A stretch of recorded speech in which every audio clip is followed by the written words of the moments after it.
Welcome back to another episode of Rip and Roc. You know what episode this is, Ryan? 14. Would you mind putting your phone on vibrate for this episode? That wasn't my phone. That was... I think it's episode 13. I think it's 14. Wow, your levels are loud. Is it really? Oh, yeah.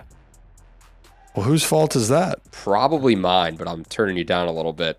Keep talking. Isn't this great? Yeah. Yeah, we probably should have done this before the episode started, but this builds character. you're just a loud person. You're not wrong there. That's one of the few things you've been right about. Actually, I was right about the Gunnar Henderson home run. That was pretty cool. Yeah. That was one cool. of my favorite moments. Just that was all time. I'll give you that. kind of locking that in. Yeah, you texted me because your headphone went out or something at the gym. My headphones just I have AirPods, and if they run 13%, and I was like, do I really want them to just die at the gym and have them in my ears, or do I want to just not bring them, listen to the gym music? And the gym music gets wacky sometimes, some crazy stuff. But this time they were playing. My gym usually plays some really good tunes. They throw in rap, they'll throw in pop, they'll throw in rock. And just so happened, Sweet Escape by Gwen Stefani comes on. And I hear it. And immediately as I heard that, I texted you and 3 other people, because you're not, wow. You're not the most important person. You're 5th on my list probably. And I'm like, Sweet Escape just came on at the gym. Gunnar Henderson is going to hit a home run tonight. It's a sign, because honestly it was. It's why else would I hear Sweet Escape at the gym? Gunnar Henderson's not going to hit a home run. So Saturday night, first at bat, he hits a home run, the first inning, just a missile out the center, and I'm losing my mind. I'm jumping up and down in the sports office. When I saw your text roll up on my phone, I'm like, I just went wow. I'm like, you've got to be kidding me. I actually said some other words. I said something along the lines of, so did I. Yeah.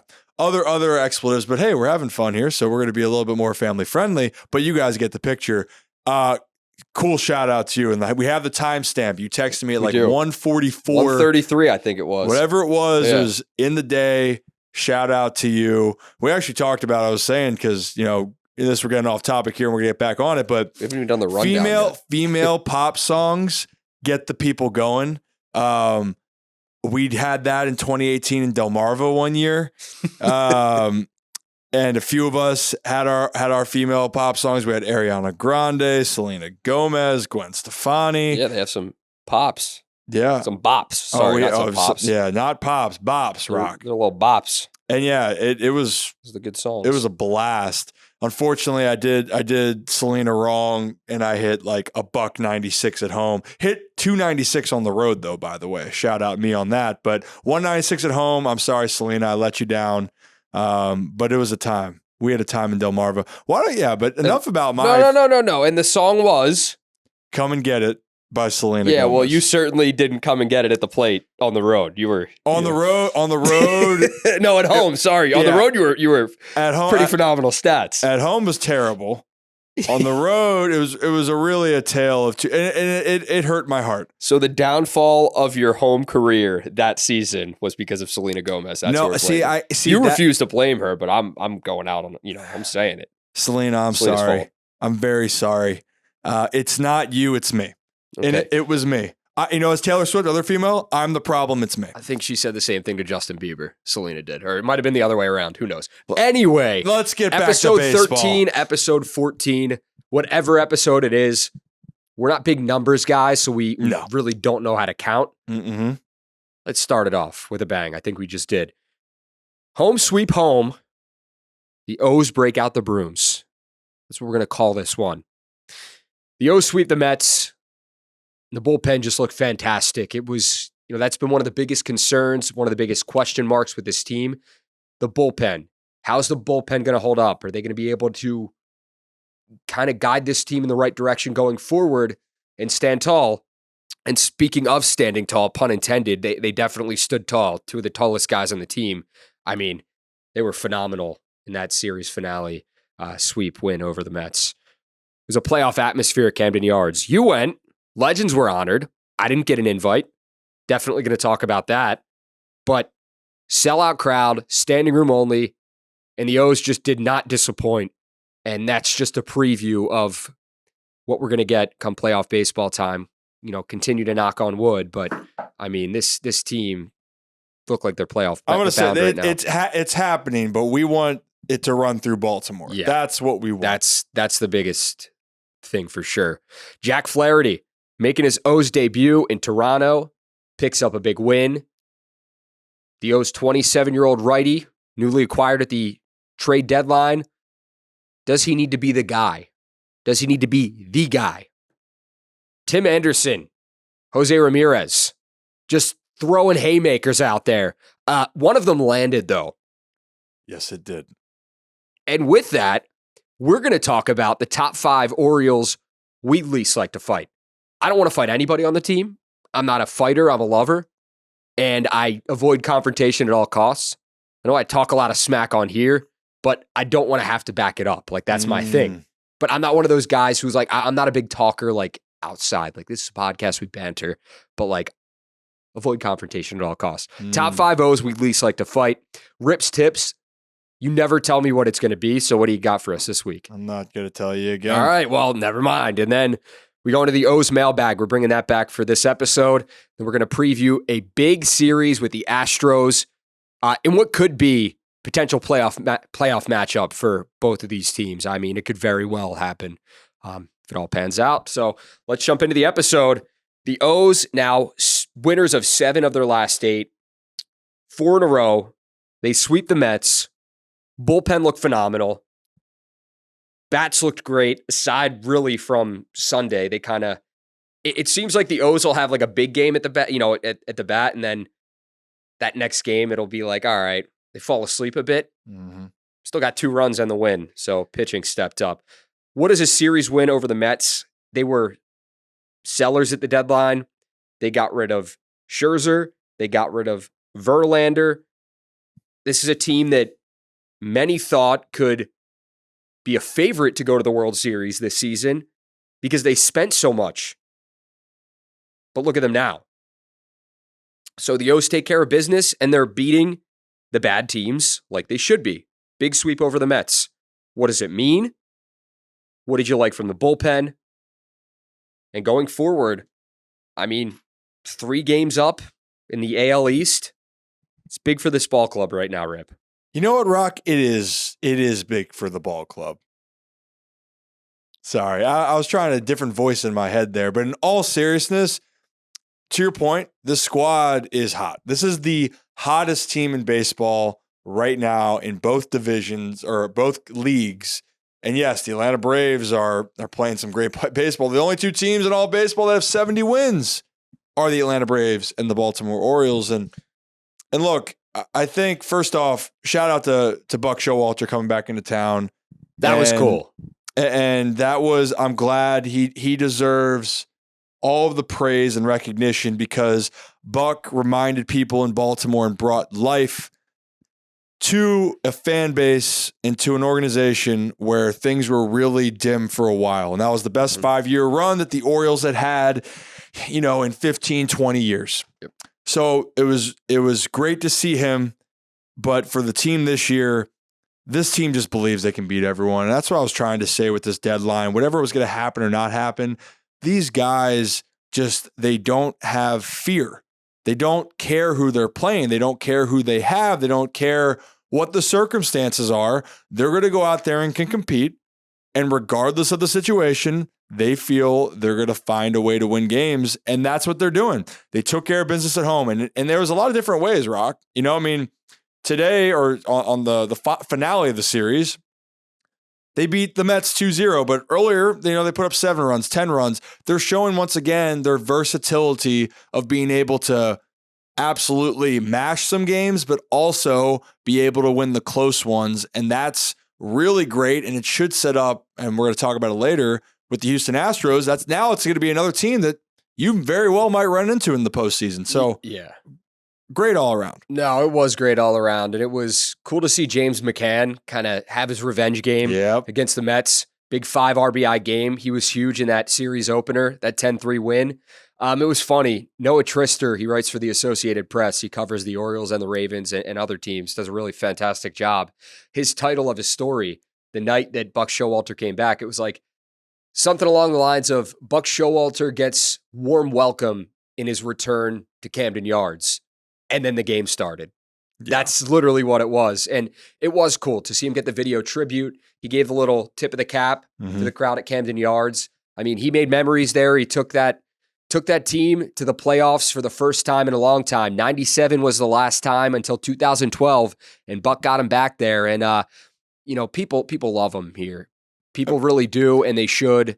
And his career here, I know, like, it didn't finish the way he would have hoped on, I don't want to say on the wrong foot, but losing season,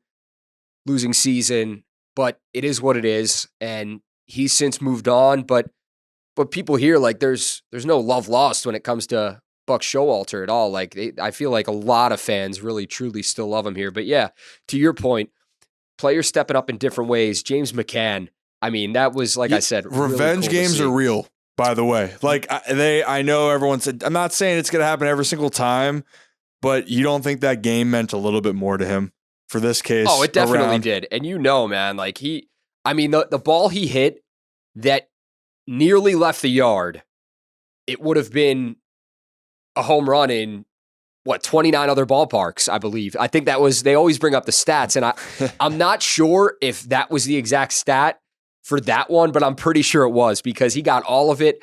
And, just a few years ago, that would have been a home run at Camden Yards. And we've seen so many times since that wall got pushed back, guys not only on the Orioles, but on other teams as well, they're getting screwed over by the wall. And the pitchers, they got to love it, but he still got a few RBIs on that play. Oh, yeah. I mean, but what's great for him, this is, again, what you're seeing, besides the fact that it always feels good to play against your own team, even if the relationship was good, it has nothing to do with, sometimes it's bitter and it's personal. In some cases, it's just, like in my case, I feel like I had a lot of good games when I played against the Nationals organization after I left them, and they treated me well. I love the Nationals, love everything about what they did. They treated me so well. But when I played them, or like, it wasn't that, just for some reason, I always seemed to swing the bat pretty well when I faced the Nats again. And McCann, it's probably a similar way, and maybe there's other things that we don't know. But what we do know is this is the reason why you're picking him up. Since he's come back from that injury, the ankle injury, he has looked like the guy that can spell Adley Rutschman, give you solid production at the plate, and a solid backstop for the pitching staff. And that is massive, especially as you move into August and September, where you're not trying to, people are worried about Adley's playing time behind home plate. McCann is very capable of burdening that load to help him and the rest of the staff. Dude, it's big for Adley to be able to just DH and not wear his legs out behind the plate every single game, because that wear and tear, that's going to affect you when you get to 29, 30. I mean, I'm 30 now, man. And I'm like, when I get up in the morning, I'm like starting to groan like my dad, like my grandpa. When it's like when you sit down, you're getting old when you sit down and you stand up and you're going, like you're like making those noises that you don't make before. And like, to that point, your knees, like it does take a toll on your knees, squatting for that long, being down there. Like, Adley's caught his entire career, his entire life, but at some point you might not be able to catch anymore. You're going to get to a certain age, but right now it's not the age. He's young, he's hungry, but like to be able to have another guy backing Adley and James McCann that can catch, that can hit, that can step up in big situations, that's big too. And we were all like, when you used to play against your boys, you always got that, like, whether it was rec league, whether it was competitive baseball, basketball, football, when your boys were on the other team, guys that you played with or guys that you grew up with, there was always that extra boost of energy. And that's like, you almost wanted to show off and be a little bit cocky and have a little bit more confidence, because you want to show your guys like, hey man, I'm still here. I'm still me. And for McCann, coming over from the Mets, some of his guys are still over there. I feel like he, that was in his mind. He definitely a little bit of a fire under his butt, like in that game for sure. Oh, for sure. And it's the thing too is I think the theme continues for the Orioles of just another player stepping up. Absolutely. And so that's what you're seeing. I think even the Mets broadcast at times was referencing that the Orioles have, in their mind, like 12 guys that could be everyday players, which right now you can 100% make that case. So the Orioles are having different players step up at different times. And look at me trying to segue this in, but how about guys stepping up? How about the bullpen for this series? And after being talked about, are they going to run out of gas? Do they have enough? And they really were nothing short of spectacular. Yes, the Orioles got out to early leads in the first 2 games, but your bullpen's job was to keep the lead and hold it. They didn't just do that. They didn't allow a single earned run. I'll say this. The Mets are on a bit of a snide right now, and they're on a losing streak, of course, and the O's helped with that. But they're not playing great baseball. It's a reason why they were sellers at the deadline. They're stripping this team from what they had. And when you come into this one after getting swept by the Royals, it's going to take some wind out of your sails right there. But to the O's credit, to the bullpen's credit, through 3 games, and this is a big stat, the bullpen did not give up a single earned run. A single earned run. Cole Irvin did give up a run, but it wasn't earned. And to see that 0.00 for the bullpen, after all the questions we've had, the concerns we've had, did they do enough at the deadline? Is this bullpen going to be able to last and be as consistent come September, come October, those later months, playoff baseball?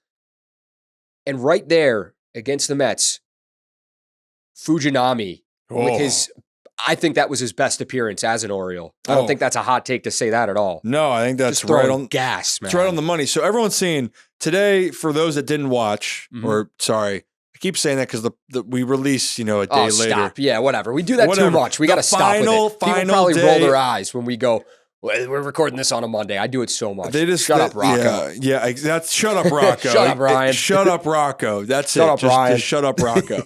Anyway, Fuji, finale against the Mets, came in. 2 things what I loved about this. First off, he went 9 pitches, 9 strikes. He was 1 strike looking or swinging away because that 9th pitch was put in play from having an immaculate inning. For those that don't know what an immaculate inning is, it's 9 pitches, 9 strikes essentially, and 3 strikeouts. So he was 1 pitch away from completing that. So one, you saw him fully on display of that nasty 100+ heater and a devastating split. And we know another person in the Orioles bullpen that has that same combo. Yeah. Oh, yeah. And then the other thing that I loved is that he came in a close situation, especially after having the situation in Toronto where he came in with the bases loaded and he lost his control, right?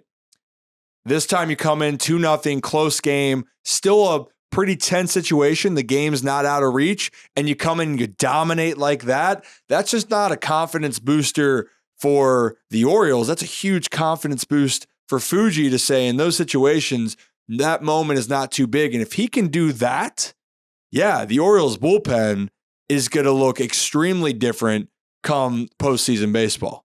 Dude, let me go through the pitches. The 9 pitches. Please. Mile per hour.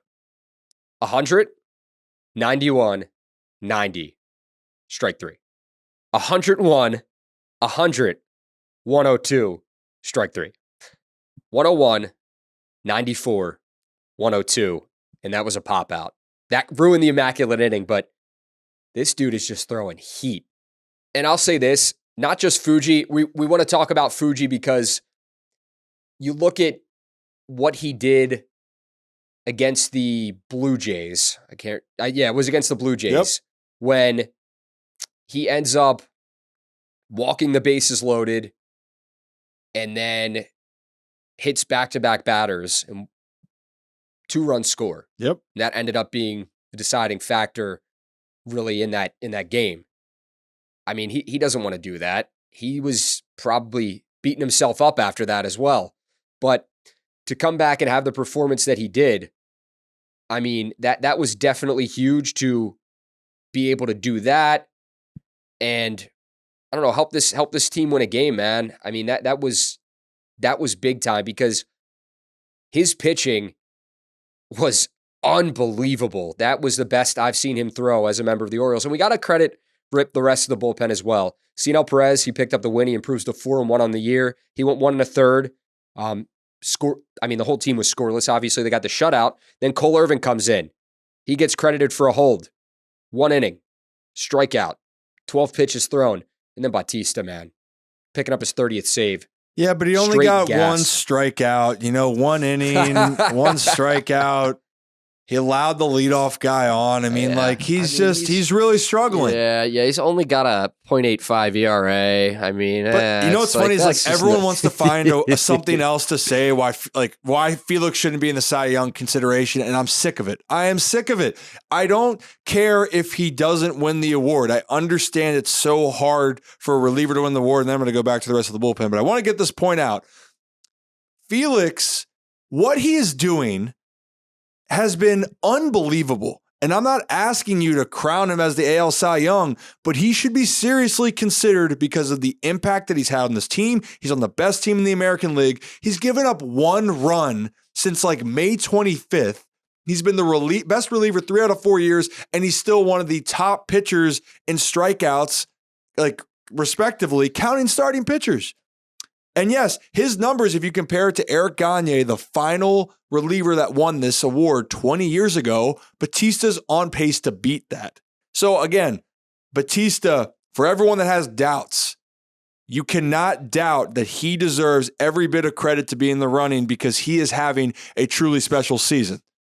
Whew, take a breath now, Ryan. Perez. Some passion in those words. That was some passion. And I got to see Felix also too. I got to say what's up to him. He looks good. He's still massive. Yeah. But anyway, Perez though, that was an interesting one you brought up, and I'm glad you did. I thought that was a really important outing for him, going 1 1/3, a guy that's been up and down, and we saw what he was capable of last year. Incredible season. Not the same pitcher this year. That was a really big moment for him because if he can get back to form, again, this bullpen just looks different than what people were envisioning. Perez has great stuff. He just hasn't had the results. Fujinami, great stuff, hasn't had the consistency. These guys can do a lot. Yeah, and not only did they pitch well in this game, the bullpen was really the deciding factor. They were also having fun. Did you see Big Mike's interview, Mike Bauman's interview? You're a good kid, in Mike. the bullpen, they were messing with him. They tied his shoes together. Fuji even got in on the action. The new guy got in on the action. He's having fun. He pulled like a fan up to him and was trying to dump water in it so it sprayed all over him. I don't think it reached, but it's just fun to see the guys having fun out there and just enjoying it and to be loose because this could easily be a very uptight team that doesn't have fun, but they're still winning games. Mm-hmm. But this group, they're having so much fun doing it, from the bird bath splash zone to the sprinkler to the turn the faucet on to the homer hose, to the bullpen doing all that stuff. They're like little kids, man, having fun. Little league baseball, just you're playing out there with your friends, just enjoying life, enjoying winning. Obviously, it's so much more fun when you're winning ball games, but you really see the effect that winning is having on this team. Oh yeah, and by the way, it's not Big Mike's birthday. It's not Bauman's birthday, by the way. I didn't say it was his birthday. I know he had the birthday hat. Oh, on. yeah. So just telling people was not his birthday, but to your exact. Do you know when his birthday is? Yes, it's in September. I'm not giving away his birthday date. Well, that's because you're looking it up right now. No, so you're it's just not. a bad friend. That is not true. I am a great friend. I think it is. It's the 10th, but I don't think he'd appreciate that. What? Oh, you just knew it. All right, there you go. You know what? I care about my friends, okay? And a lot of these guys, and I will say this. Well, you didn't show up to my birthday party, so. My God, here we go again. Erroneous. Scumbag. Erroneous on all accounts. Erroneous. And this is what I got to deal with. Using big boy words now. In this economy, this is what I have to deal with. Okay, so. But in all seriousness, when guys have more fun, you are feeling more relaxed. And when you're more relaxed, you can go out there and play better baseball. How much fun do you think the 1983 team had when they won the World Series? Probably a lot. They were probably living life. That offseason was probably unbelievable. That season in general, they were having a ton of fun, just having the time of their lives. I say that because the 83 team was honored. 40th anniversary of them winning the World Series, the third World Series in Orioles history, the last time the team has won a World Series. And a lot of those guys, they feel like this team has what it takes to get that done. Rick Dempsey, he spoke at the luncheon on Friday, the 1983 World Series MVP, the catcher. I mean, he was fantastic. I wasn't alive during that World Series, but watching the videos, hearing the stories, seeing what these guys did. I mean, he was obviously a really key part of that World Series championship team. And Dempsey could be the catcher bias, but he thinks the Orioles can win the World Series because of Adley Rutschman and how he works with the pitchers. And he thinks that that's something that not a lot of MLB catchers, like, they don't do what Adley Rutschman does. So to hear a guy that won the World Series MVP, been there, done that, have high praise for basically the face of the franchise, that's big stuff. I mean, that was really cool to hear. Yeah,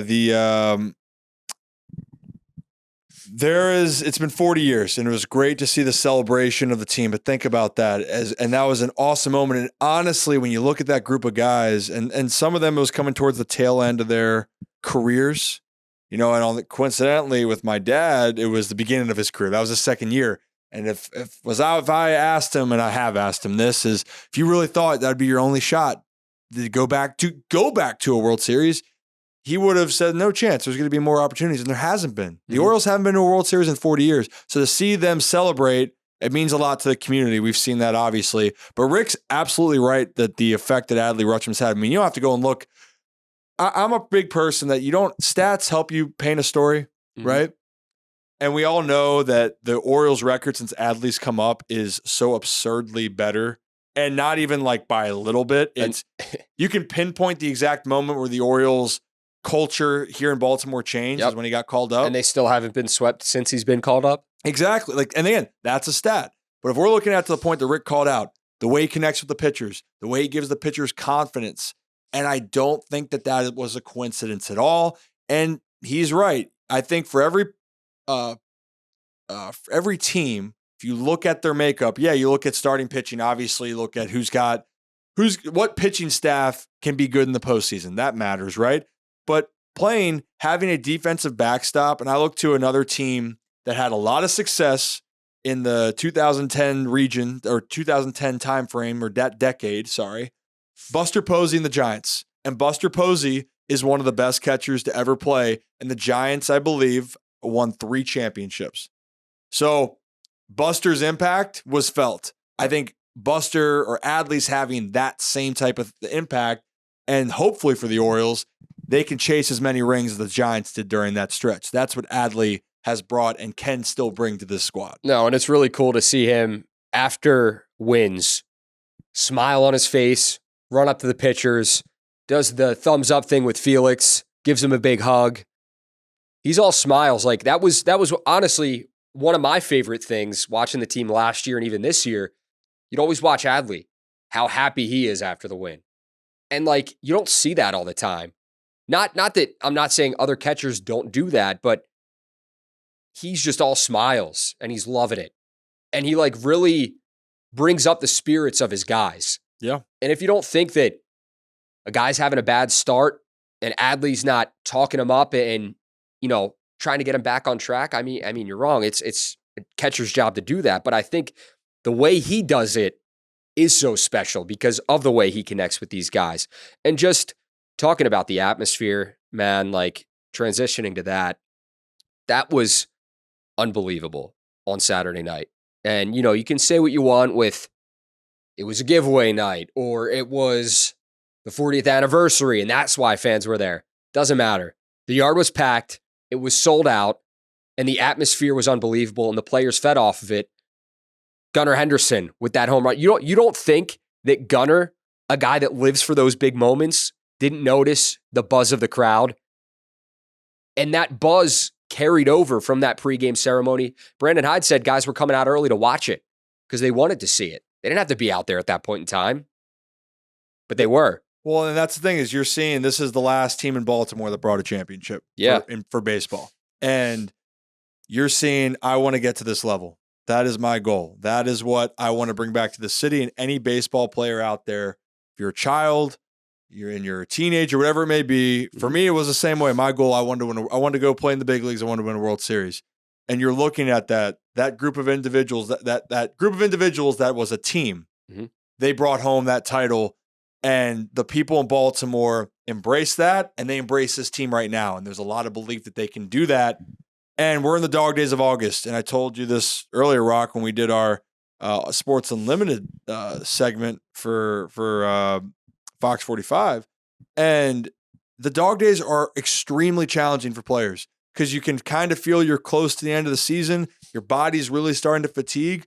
Having your fans in the stands can just give you this extra plug. Imagine this is like when you're working out, you're doing everything. When you have a little bit more motivation or someone that's pushing you, Yeah. and it gives you that extra oomph that you need. Like those things matter physically, psychologically, mentally. They really do make a difference for players. Oh, for sure.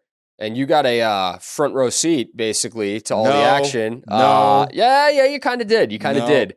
You were one of those 40,000+ fans in the stands. And number one, you didn't get me an invite. Number two, the only reason I knew you went to the game is because you showed up in your white or black button down or Henley or whatever, V-neck, deep V-neck, caught in 4K in the suite.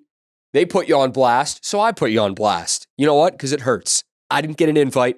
I didn't get to do those cool things. Quite frankly, I'm very hurt by it. So what do you have to say for yourself? First off, I was just saying hi to some fans. Okay, and, yeah, you fans, know, yeah. Sounds and you know, it's the podcast has blown up so much. They're just really big fans. And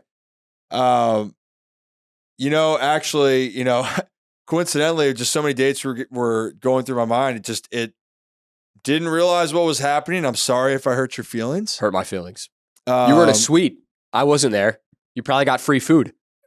I had to bring my meal prep into work. You see what I'm getting at right now? That's looking out for your health. I love ballpark food. But it sometimes doesn't love me. Yeah. But I on a personal note, it was nice to see some people that I've known since I was a child.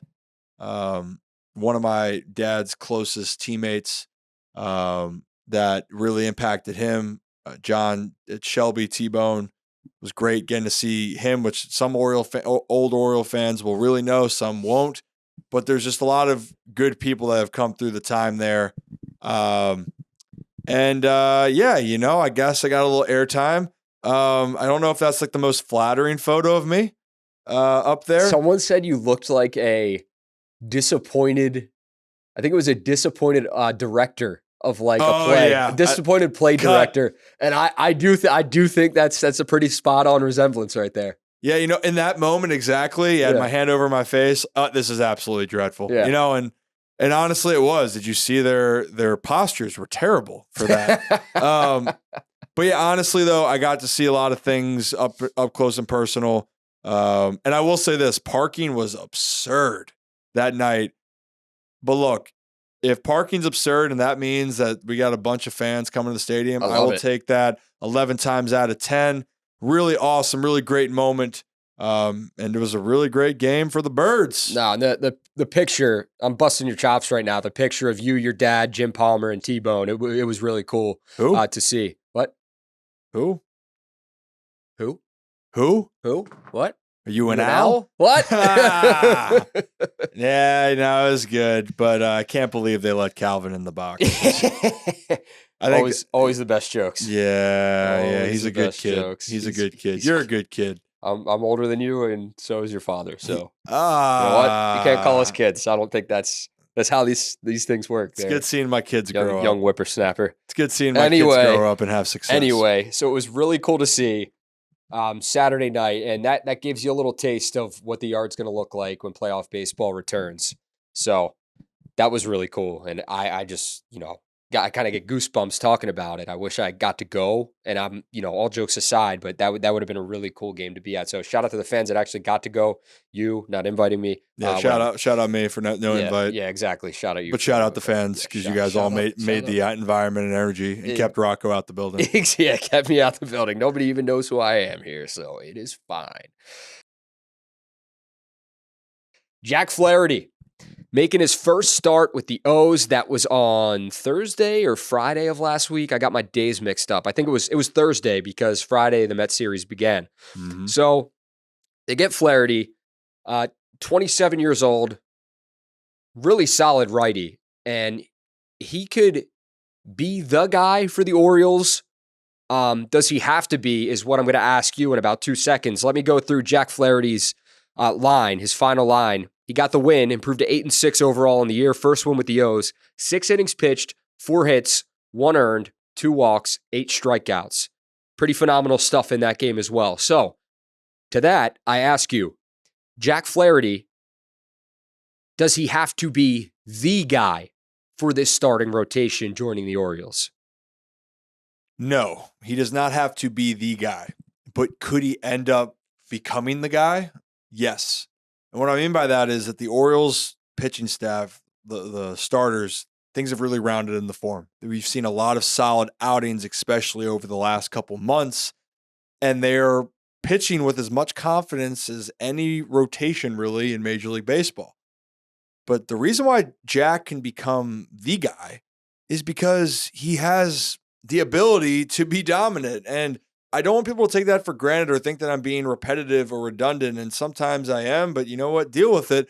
What I honestly am trying to get across is that in 2019, at just 23 years old, Flaherty was a Cy Young consideration. He had a sub-3 ERA, 2.75 ERA. I remember how good he was that year just watching him and not knowing his stats. 196 innings, 231 punchies. Like, that is elite. And then 2020 was kind of, a wild year. He had only 17 outings in 2021, had a 3.22. And then you're looking at 2022 and this year in 2023 and going, well, pedestrian 4 ERA. And that's what I'm saying. Don't let the numbers fool you. If you were dominant before and you're still in your prime at 27, there is no reason why you can't find that. And that outing against the Blue Jays, and again, that was to take the series and to welcome yourself to the team. And his heater had some more velocity on it. Saw him get up to 96, 97, which I think were career highs on the season that like for velo. But regardless, he showed you that he could end up being the X factor in one of the best trade values at this deadline. Fun fact about Jack Flaherty. I completely agree with what you're saying, by the way. I'm just on his Wikipedia page. High school teammates with Max Fried and Lucas Giolito. That is correct. That's pretty cool. Imagine facing those guys in high school. Dude, that's what I'm saying, man. All first rounders. He pitched, he played shortstop and third base. He did it all. And he's just out there throwing gas. Yeah, those 3 guys. That really, I don't think that would be a fun time out there. So, Nope. Glad we don't have to do that. Also glad we don't have to fight anybody or each other, because you see some of the guys that are athletes, some of them can fight, some of them can't. And it shows at points in time. Some of them are all about the smoke. Some of them don't want any smoke at all if there's a brawl. My first question to you, were you ever involved in a brawl? Second question, if you were you the guy that was a coward? I'm just kidding. Or did you throw some punches in there and help your teammates out? So I never gotten into a fight that led to an actual brawl. We've had some heated moments and benches clearing. Had some very tense moments, and I said some words a few times. I had a ball go over my head in short season twice. And the guy stared me down because the batter before me hit a home run. And I know the pitcher too. So I say a few words along the lines. You guys can use your imagination of being like, what the hell was that type of thing. You didn't use hell. No, I didn't use. You used the F word. You definitely used the F word. Used a few words. Coincidentally, ran into him outside of the stadium later that night. It was getting some food and a couple drinks, and he's all buddy to me after. And I just said, dude, I go, what was that about? And he goes, oh, dude, I have perfect control. Like, I have perfect control. I go, oh, really? So you can throw a strike every time if you want? You know where it's going? And he's like, dude, just chill out. I go, no. I said, you come at that spot again, we're going to have an issue. Don't buddy me after. Then that was kind of that. We didn't fight, nothing like that. I've had other moments where bullpens have cleared, but that was one that like I was a little bit more riled up like that. I don't mess with that. Yeah, I wouldn't either. That's some like, I don't know. Baseball is like a weapon at that point. When you're throwing at someone's head, like that's crazy stuff. And like, I'm not a big, get a guy back by throwing at his head. If you want to hit him, like whatever, hit him in the back, hit him in the butt, but like hit him where it's maybe a little bit meaty. But like to throw at someone's head, like the repercussions, first of all, like what the damage that can cause, like that's some scary stuff right there. And I can't even imagine. And the time you have or the little time you have to get out of the way, it's crazy. So I bring that up because, it was funny. You say bullpen.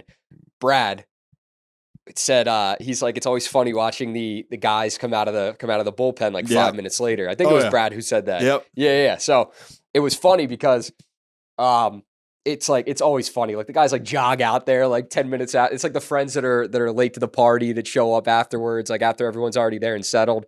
It's like, it cracks me up. So if you guys haven't seen it, I mean, the video basically went viral. Tim Anderson and Jose Ramirez, I mean, it caused a benches clearing brawl, but those two had a little bit of a tussle of their own. So I'm going to play back the video real quick. There's a play at second. Ramirez slides in head first. I don't know if he didn't like the tag from Anderson. I don't know if it caught him on the head, the tag. But Anderson kind of stood over him and was just, standing applying the tag. Then it looked like Ramirez kind of reached up, like, help me up. I'm not sure. He might have been saying, like, what are you doing? But it cuts to the pitcher. And then the next thing you know, Ramirez and Anderson are finger pointing in each other's faces. And then Anderson takes his glove off, throws his fists up above his head like he's like, all right, we're going to do this. We're going to do it. And they squared off. Anderson throws the first punch at Ramirez's head, misses. Ramirez comes back with like an overhand fist, ducks down, and just clocks Anderson right in the face. And Anderson folded like a chair, went back. Afterwards, the legs got wobbly. I mean, it was a crazy scene. It was shades of Rougned Odor, Jose Bautista, like the punch that landed, because few times in baseball fights do you see a punch land. It's rare at times. You see guys swing and miss. Everyone comes in, breaks it up. It is what it is. But like, he got him right on the button, man. Right on the button. And that punch connected. And first of all, like, that was like, when I saw it, I was like, oh my God. It got him clean. Oh, it got him clean, man. It got him clean. And like, legs were wobbly afterwards. And that's the talk of baseball right now. I mean, that brawl, I don't even know if you wanted to call it a brawl, but that fight that day was the talk of baseball at that point in time. We're still talking about it. But we want to tie this in with the Orioles. So I wanted to bring up this segment. It's because there's fighters and there's lovers. There's guys that don't want to fight at all and won't fight. And there'll be the guys that are just like, all right, we're breaking it up. They're the mediators. They're bringing peace to everything. Yep. Top 5 O's active right now that you would least like to fight. You wouldn't want to get Jose Ramirez by, and you feel like they could Jose Ramirez you. Yeah. Do you want me to start, or would you like to? Are we doing the full list, or are we starting one by one? I'll give you my 5 if you want to give me your 5. If you want to start, give me your top 5. And okay. It doesn't have to be in any order. It'd just be 5 Orioles. 5 Orioles active on the team. You would not want to fight. Well, I just think based off of sheer size, Bautista, which I also made the joke, I'd love to see you and him get in a ring. I would get out of that ring. so fast, like the boxer that actually did that. And that's what I responded to you. Oh, the yeah, boxer, there was a great- boxing match where the bell, it rang, and this guy literally just gets out of the ring immediately. And the other fighter's like, what the heck just happened? That would be me and Felix Bautista. There would be no chance for him to fight me because I wouldn't let it happen. I would run so fast, and I'm not the fastest person in the world, but I would be gone. Mhm. I would run to a different state if I had to. I would not be fighting that man. Yeah, I mean, that's the thing. He's a gentle giant, but that's a guy you don't want to tick off. If you made him mad, I would hate to see that. Okay, so Batista's one. Batista's I think in there. Batista is both of our number one at the top of our list. I think it's just off of, but I just say he's in the list. Cano's a guy I just wouldn't want to mess with. No, because Cano would knock you out and then pose over you like he does when he strikes batters out. He would just like pose like that. And he's got a little bit of that. I'll say Gunnar Henderson. I've seen when Gunner's frustrated, and I've seen his athleticism. Not a guy I want to mess with. Okay. James McCann. I just feel like he's got that veteran. Don't mess with. I'll prove and show you. I was talking to my buddy today who's a Mets fan, and Yeah. he's like, have you seen James McCann? He's ripped. He's like, he is Unit. huge. He's like, you don't want to mess with that guy, because I brought this up to him. His name's Max, and the O's just swept the Mets, so he's in a very dark place right now. Sorry, but Max. Yeah, no, we're not sorry to Max. Max is the worst. All right, Max, you're the worst. Max is the worst. Exactly. Continue. So James McCann. James McCann. That's and- 4. Oh, who's the other one? I will say this. I think Austin Hayes is another Okay. guy. Yeah, any I'd guy who wanna- doesn't wear batting gloves Yeah, when he's, I think that's like, yeah, it's just they're there. he's a tough guy. Oh yeah, but I mean those would be guys on the squad that I wouldn't want to tussle with. And there's a few other that I feel like would be sneaky. Oh yeah. Like I know guys that probably don't want to fight. Like I feel like Cole Irvin doesn't want to fight, but like I think he knows some moves. He probably does. He and it's probably like, does. man, okay, well, Yeah. glad I called that guy. You know? Yeah, exactly. All right, what you So, got? all right, my list is Felix Bautista, and the reason being, I mean, he's a monster. They call the guy the Mountain, and he would just step on me like it would be game over. So Bautista is number 1 for me. No chance. I would also go Gunnar Henderson Mhm. because number 1, he's a big dude, Yeah. and you've seen him get frustrated before, and he's got that country strength. Oh yes, he does. That's a real thing. Being from the South, he definitely has that country strength. So Gunnar Henderson, would not want to fight him. I'll throw Ryan O'Hearn in there. Ryan O'Hearn looks like a real serious dude. And like, if you tick him off, like it's like a switch flips and you just don't want to be in the same room with the guy when he gets ticked off. So O'Hearn is 3 for me, or just like, my 3rd.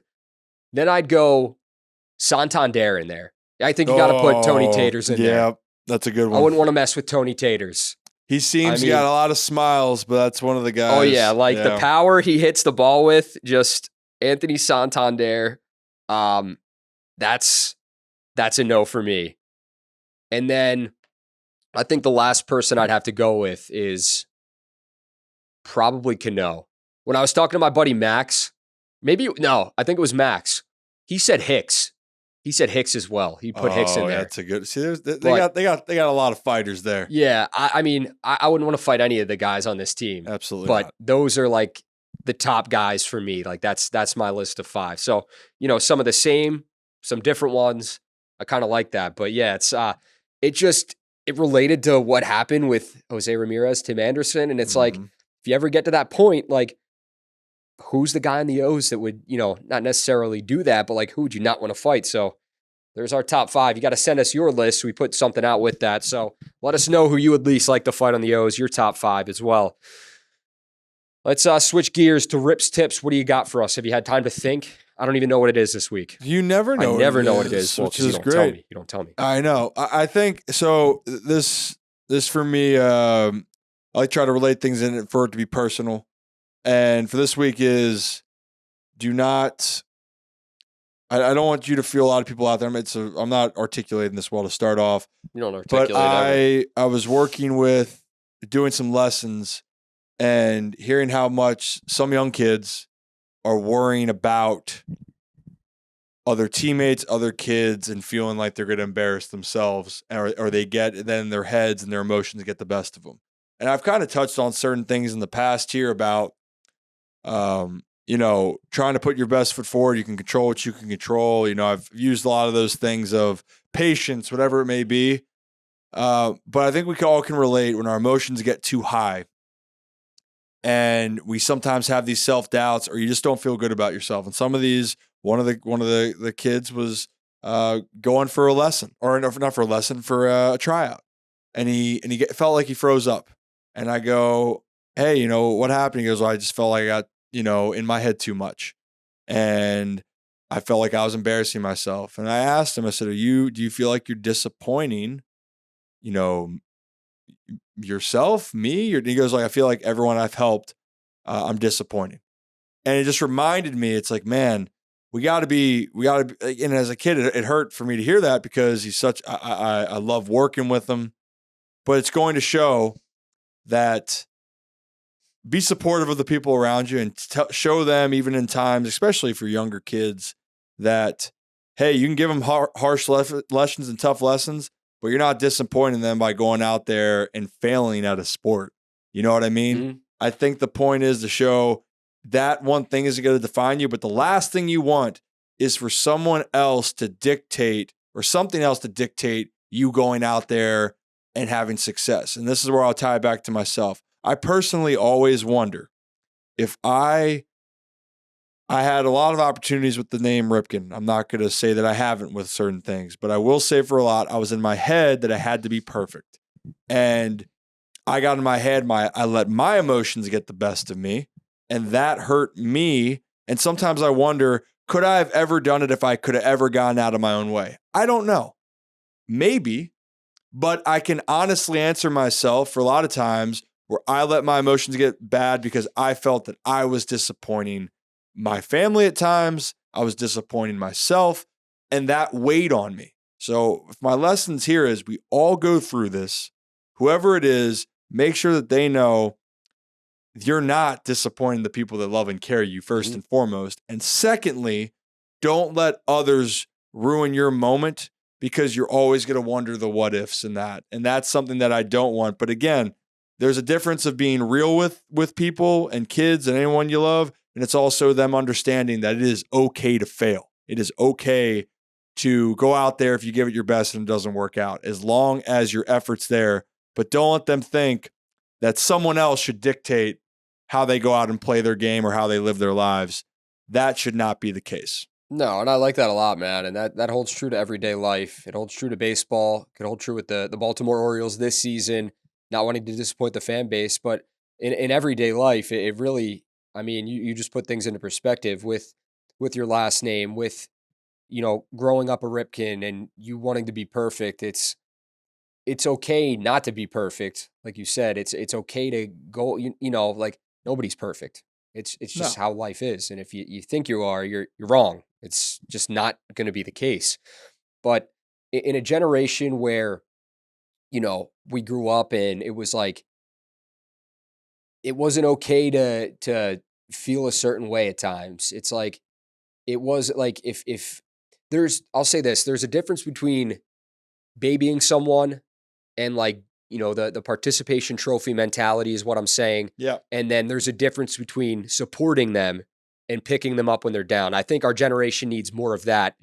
The world as a whole. It's like we get too mixed up sometimes in, looking at one thing and trying to compare it to another thing. So it is big to support, lift people up. And obviously to check in on those people too and support them when you support them. So I really think that's what you said was just, I mean, it speaks volumes, man. That's big. And I mean, the thing was, and the part of it is that the example I was using, the family, friends, all of them are super supportive of the example that I gave.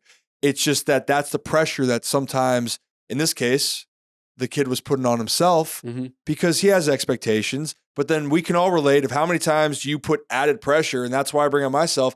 I definitely added more stress onto my plate. Oh, there's no doubt. On top of it. And we all can do that. So my point is, how can we try to limit that? Because when you start getting in your own head and you start playing that game, that's where things get really dicey. And to be honest, when you start answering those questions, that other voice in your head about the emotions and the what ifs, I can't remember one time I felt good after it. So again, it's the right thing to encourage at the right time, and don't let people stand in the way of doing what you do and what you love. No, absolutely. Like I like that a lot, man. It's good stuff. That's real. And that's a Rip's tip for this week. That is a Rip's tip. Let's hop into the O's mailbag. You got the tweets ready? I put do. that out. We Shall brought we it back. rock it? We're going to jump into the O's mailbag, the Rip and Roc mailbag, not the O's mailbag. It's There Rip we and Roc go. right Rip here. and Roc mailbag. Yeah, but of course it's about the O's. So let's see what we got. What do we got? Well, we're going to start this off with food. Okay, of course, my Joe, favorite. Is it Joe talking about boneless wings and bone-in wings and how he thinks that boneless wings are superior to bone-in wings, which he's completely wrong about? Joe, I will take that argument to the grave. You're not going to win this one, my friend. Well, it's not that one. This one's might not be. It might end up being controversial. What is better, a Polish sausage or an all-beef hot dog or an Italian sausage? And then whatever of the options, if it's a sausage or a hot dog, what is your toppings? Do you put grilled onions, peppers, mustard? So I'm just gonna go with a beef hot dog. Like that's my go-to. That's like the ballpark Frank. That's what you think of. And toppings wise for me, and for some reason, I didn't know when we started canceling this topping on hot dogs. I've always been a ketchup guy with my hot dogs. I've always put ketchup on my hot dogs. I'm not never a been a ketchup mustard guy, never been a relish guy. I've always done hot dogs and ketchup. Since I've gotten here, Stuggies opened my world to the loaded hot dogs and what they do. So that crab mac and cheese dog, Crab Mac Nation, that is unbelievable. I haven't had it yet. If you need to do yourself a favor and get over there. All right, because Stuggies, they're the greatest hot dogs. Over. They're the greatest hot dogs in Baltimore, and I will also clear take schedule that to the grave. Clear your schedule. Rock and I are coming over for some dogs. We are coming over for some dogs at Stuggies. But since I moved here, like I didn't know people put crab and mac and cheese and all this other stuff on it, and that's like the gourmet style hot dogs. That's like, I like that. I mean, the ballpark Frank, classic ballpark Frank for me with ketchup is always going to be the go-to. But I mean, these gourmet ones, man, they're phenomenal. So if you haven't checked out Stuggies, you got to go check out Stuggies. They're fantastic. You got to. I have to go in person and try this crab mac and cheese. We'll go together. Dog. Oh, we'll roll in together. We'll let them know. The date's set. But to answer the question then for this, I'm same thing. I'm an all beef hot dog. That's usually what it is. But having said that, I do love an Italian sausage, not the Polish, just straight Italian. That's my option. Moving on to the next question. Rock, are you ready? I am ready. Shoot. Thank you. Yes. All right. This is interesting. Keep hearing whispers that Jackson Holliday might get called up by September this year. What does that mean? What does that do to team chemistry and to his own path as an upcoming talent for the Orioles? And that's from Mud Dog. Mud Dog, I think what that will do to keep team chemistry, I don't think you have anything to worry about as far as team chemistry goes, because this is a very unselfish team. Different guys play different roles every single night. You see guys get moved around. I think the biggest thing with this roster is they want to win. So if Jackson Holliday can truly help this team win this season, I think that Mike Elias will call him up if he truly feels like he's ready. Jackson Holliday just had home runs in back-to-back games. He was just on the IL with an illness. Comes off, he hits back-to-back home runs. I mean, this dude is going to be a future all-star, and eventually he's going to be one of the greatest Orioles to ever put on a uniform when he does get called up. I don't know if that's this year. We've said that we really truly feel like it's going to be next year. Could I be wrong? Absolutely. And it would be awesome to see Jackson Holliday get called up this year. I just don't know if they are going to skip over the AAA phase after, month and a half in AA or 2 months in AA and call him right up to the bigs. Like I said, I could be wrong. I could be wrong because he has hit the crap out of the ball at every level he's played at. But I think what we're going to see with the Orioles is we're going to see him move up. Like Adley Rutschman didn't skip AA to go right to the show. he had to go through the process. Gunnar With Jackson Henderson Holiday, didn't Gunnar either. Henderson, same thing. So I think with Jackson Holiday, we're going to see the same thing. I have to sneeze, and I don't want to do it right into the mic, so I'm going to. Why don't you put that mic down? Well, I can't do that. Ew! Woo! Well, you just did that anyway. I But think I answer just the blew someone's eardrums out. Yes, Sorry. you did, and that's all Rocco's fault. But to the point, though, yes, I think nothing would do with team chemistry. But I'm still holding, firm that I don't think he's going to be in Baltimore this year, and I would love if he does. No one would be happier than us. This is not anything against Jackson Holiday. We just talked about how great we think he is. Yeah. We even talked about him in March about how a transcendent of a talent. It's just looking out of it, and we're looking at what they did even with Gunnar Henderson. And Gunnar Henderson, who, I have been very bullish on from the beginning, and I got to see him in person. And I think Gunnar is going to be that all-star, and Jackson could, but I think Gunnar still, if you look at what Gunnar did and his rise through the minor leagues, it was unbelievable, and he still didn't have that type of call-up. So my point is, don't hold your breath. Hopefully, if it's meant to be, it's meant to be, but it will not affect team chemistry whatsoever. All right, next question. You ready? I am. Okay.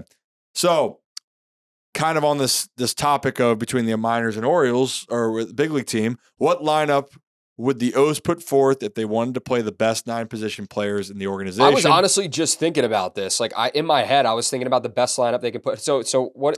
And this Rick asked, what lineup would the O's put forth if they wanted to play the best 9 position players in the organization? Example, including the guys in the minor leagues. Okay, including the guys in the minor leagues that are okay. So for me, it would be my catcher would be Adley Rutschman. My third baseman would be Ramon Arias. My shortstop would be Gunnar Henderson. At second base, right now, I think you'd want to go Westberg, but you could go Frazier. But I think Westberg, if you're talking kind of future and this team maybe looking for a deep playoff run, Frazier off the bench, maybe as a pinch hitter, or you put him in late in the game. At first base, depends, but I think the way Ryan Mountcastle has been hitting the ball as of late, I know Toronto was a big thing. I mean, he kills it in Toronto. He might as well name this stadium after Ryan Mountcastle in Toronto. Rogers Center should be the Ryan Mountcastle Center or the Mountie Center. I'd put Mountcastle. You could go Mountcastle, or that's the thing about this team. There are so many talented players on the roster. You don't know because O'Hearn, you hit him against, right-handed pitchers. Or what is it? I can't think off the top of my head right now. O'Hearn, you want him in with righties. Correct. Mountcastle, you want him in with lefties. Yeah, because O'Hearn's not as, not as successful against left-handed pitchers. That's like I think I'm dyslexic or something. But so I'd go Mountcastle at first. I'm just going to go with it. Right field, you go Santander. Center field, Cedric Mullins. Left field, Austin Hayes. And then, DH, or you know what? I'm going to change it up.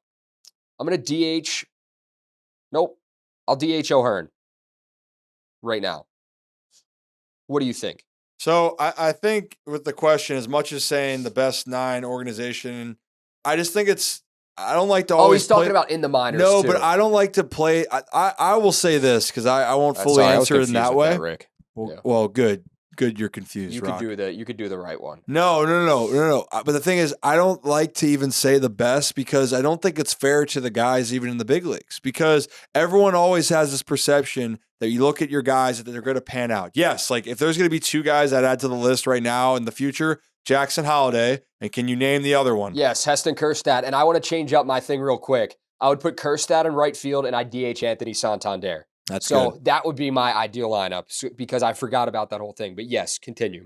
So the point is, with prospects, as exciting as it is, that's the part of what you try to figure out. Are the prospects going to have this type of success at the big league level? Mm-hmm. Because look at the players in the majors for the Orioles that are having all this success, and it took time for them to become who they were, and also it doesn't always pan out at that point. So you can look around. Ryan O'Hearn, it took him a while to find a home, and now this year has been great for him. Cedric Mullins took a couple of years to get going. Yeah. Same with Hayes, Santander, and they are playing, fantastic baseball. Then you have the premier top prospects like Gunnar and Adley. So I'd say of the 2, if we added in Jackson Holiday, give him another year. Yeah, he's in the equation. What I'm getting at with him. Yeah, Kjerstad, he's ready. Kerstad's ready, yeah. Kerstad's ready, but there's not the room at the moment. But that dude, I'm a big believer in what he does. But I just like to give credit to the lineup because as great as the positional for the organization is, the guys that are up there right now. But I like the list that you gave out, and Westberg's one of those guys as well.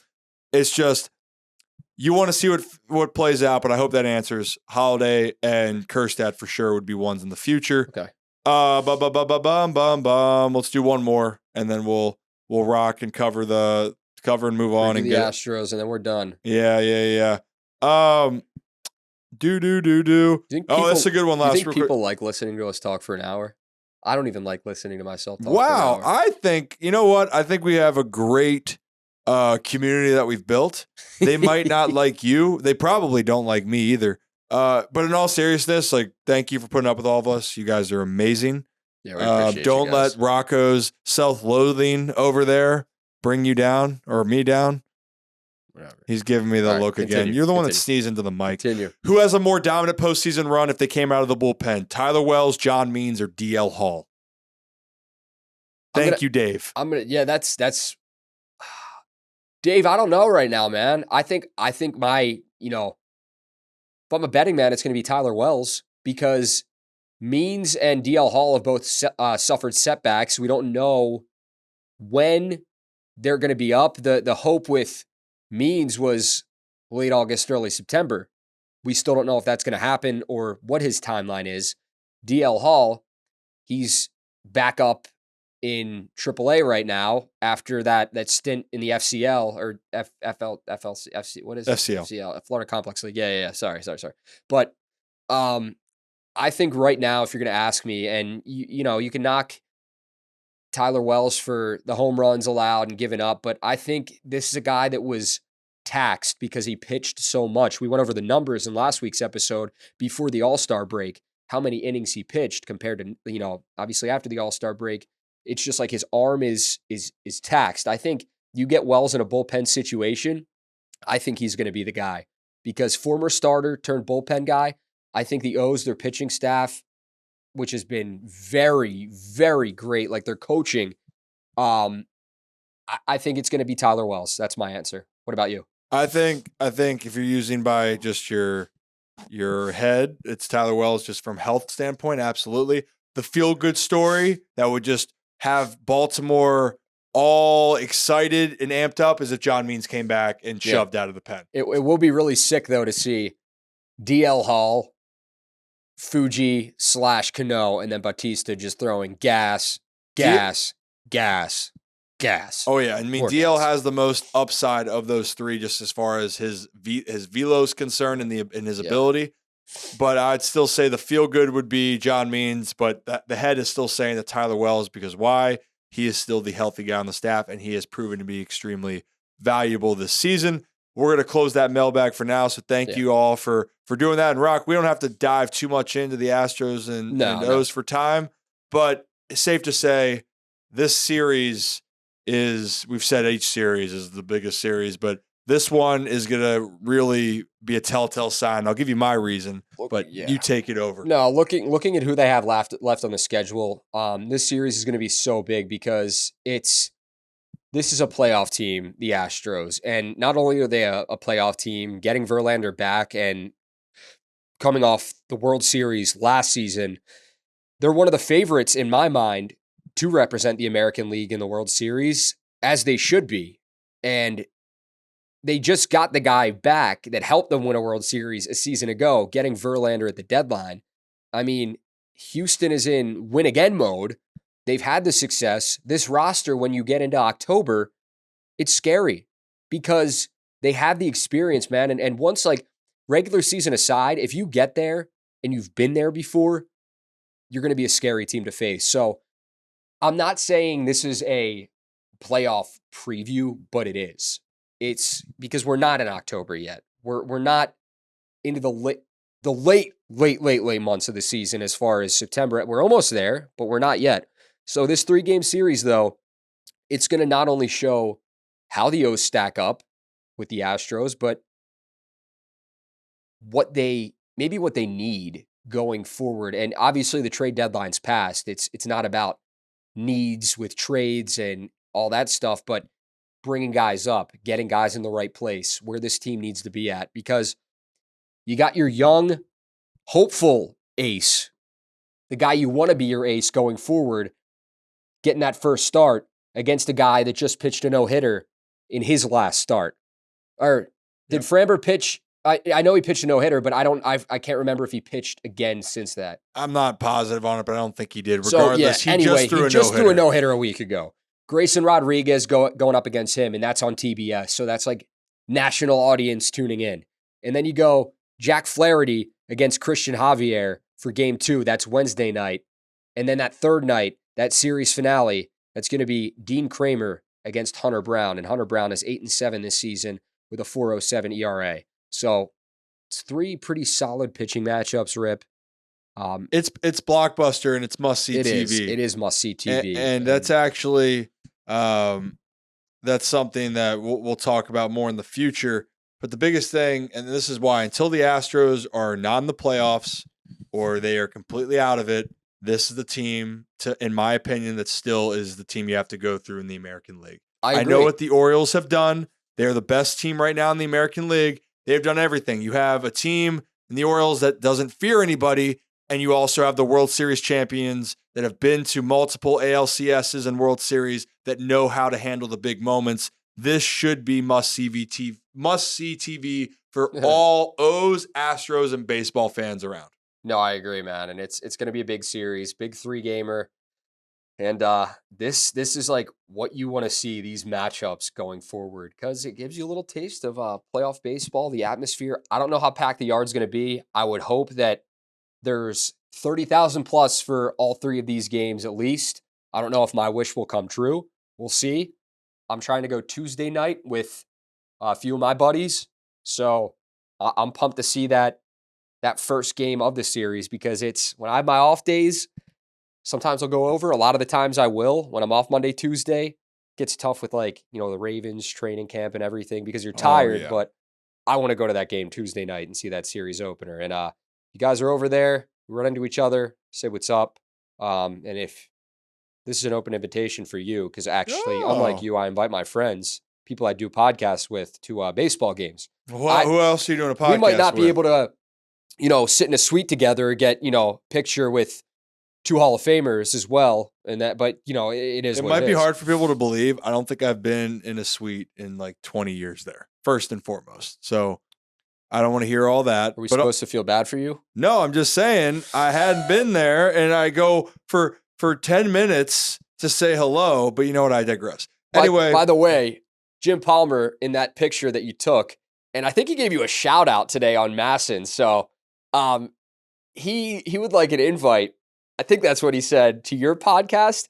He might not want to come on this one. He has no clue who I am, but your podcast, you got to extend the invite, man. Like you're getting called out on national TV. You're getting caught in in 4K on national TV. Well, not national TV, Masson. So local TV, the network TV's got you. I have extended the invite to Jim, and we're gonna have that in the works. So stay tuned on that. And I'll be at 105.7, the Fan down at Pickles Pub, doing pregame Tuesday and Wednesday. Come swing by, and that includes Rocco as well if he wants to. But that's all I got. I know you want to keep ragging on me for all of that. I do. But we got to get out of here because we're wrapping up the episode. So you can find us on Twitter, Ryan Ripken and Rocco DeSangro. On Instagram, R DeSangro. On Instagram, Ryan Ripken. This podcast is on, let's see if I do this correct, Spotify, Amazon, Apple, YouTube, or wherever you listen to your podcasts. And please rate, review, let us know what you like, what you don't like. We need to get our numbers up with those ratings and reviews. We have, I think, 2 reviews. 2 reviews. Shout out to the only 2 reviews we have on Apple for Rip and Roc. I don't know what Spotify's looking like. We got a few reviews, but we only have 8 ratings. We got to get the numbers up, people. Come on. Help us out. Rookie Whether numbers. You don't like us or you like us, you can give us a 1-star. I would hope you don't give us a 1-star, but no. Let us know. 5 stars. If you listen to the podcast, all you got to do, hit that little star right there, or all 5 of them, or maybe 4. For Ryan's podcast, maybe give him like 2. Whoa. I'm just that's kidding. fine. Yeah. But anyway, we just want to continue to make this better for each and every one of you out there, and we really appreciate the support and love, and we try to reciprocate as much as we can. That's all I got, Rock. Any closing words here? No, that's it. Appreciate you guys for tuning in, and we'll see you next Monday. Can't wait. Can't wait. Bart Scott, can't wait. See you guys. See ya.